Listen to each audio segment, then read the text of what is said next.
Hello guys, welcome on my YouTube channel. I hope आप लोग सही होंगे और सेकंड वीडियो में आप लोगों का स्वागत है। तो हमने फर्स्ट चैप्टर का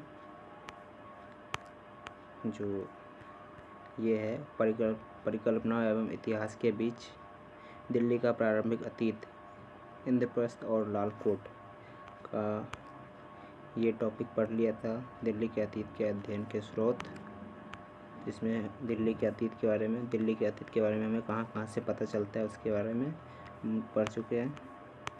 और दूसरा टॉपिक लेते हैं, इंद्रप्रस्थ के नाम से प्राचीनतम उपनिवेश।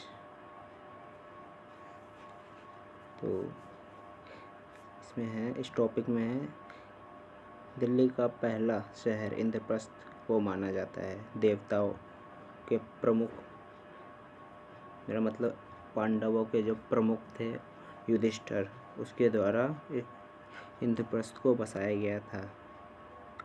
और इंद्रप्रस्थ को महाभारत के काव्य के समय इसे अन्य नामों से भी जाना जाता था, जैसे शाकप्रस्थ, शकरपुरी, खांडवप्रस्थ के वैकल्पिक नामों से भी जाना जाता था, मतलब अन्य नामों से भी जाना जाता था इंद्रप्रस्थ को महाकाव्य महाभारत के समय में।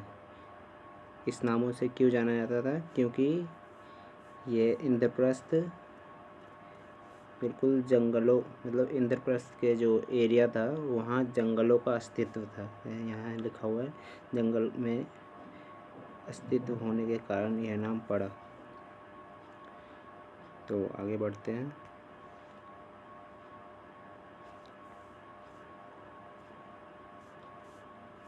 पाली भाषा के बौद्ध ग्रंथों में इंद्रप्रस्थ को इंद्रपट और इंद्रपटन के रूप में भी वर्णित किया गया है। मतलब पाली भाषा में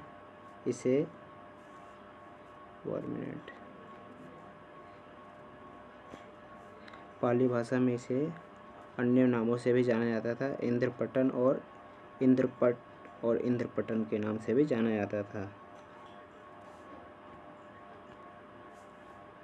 और दिल्ली का जो पुराना किला है उसे ही इंद्रप्रस्थ का अस्तित्व माना जाता है, जैसा कि आप देख रहे हैं।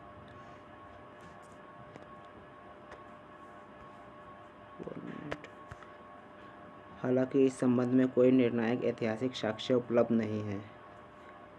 यहाँ पर पुरातात्विक साक्ष्य सर्वेक्षण 1954-55 एंड 69-73 एंड 2013 और 14 में जो खोज होती है यहाँ पे हुई थी, उससे यहाँ पे क्या क्या प्राप्त हुआ है दिल्ली के पुराने किले में, उसके बारे में नीचे दिया हुआ है, उसके बारे में पढ़ते हैं।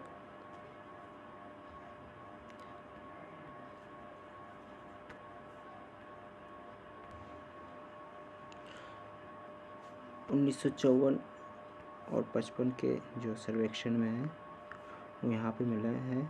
उत्तरी काले चमकीले मृदभांड, मतलब चमकीले मृदभांड का मतलब मिट्टी के बर्तन।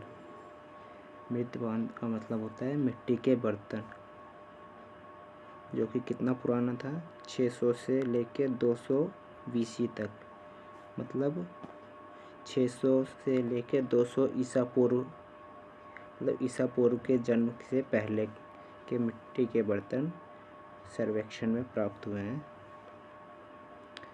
एंड आगे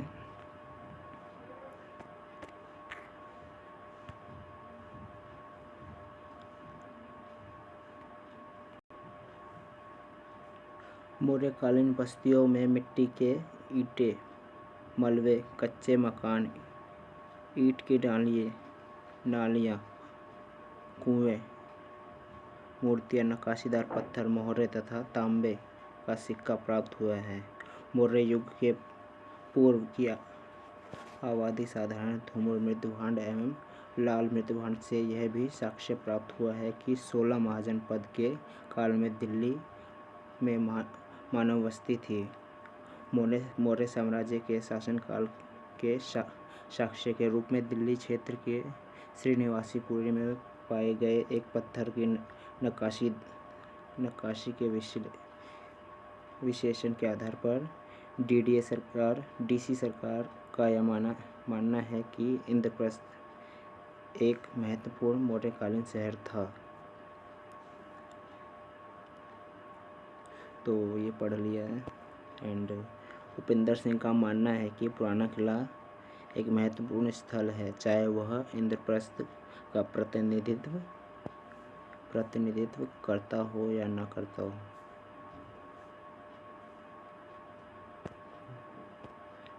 एंड आगे चलते हैं, और कुछ तो है नहीं। एंड नेक्स्ट टॉपिक है दिल्ली का ऐतिहासिक शहर के रूप में। दिल्ली एक ऐतिहासिक रूप के शहर में।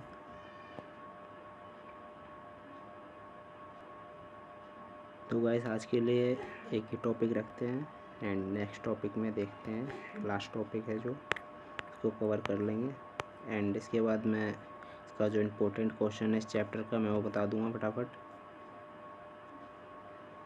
ठीक है guys, thank you for watching, bye.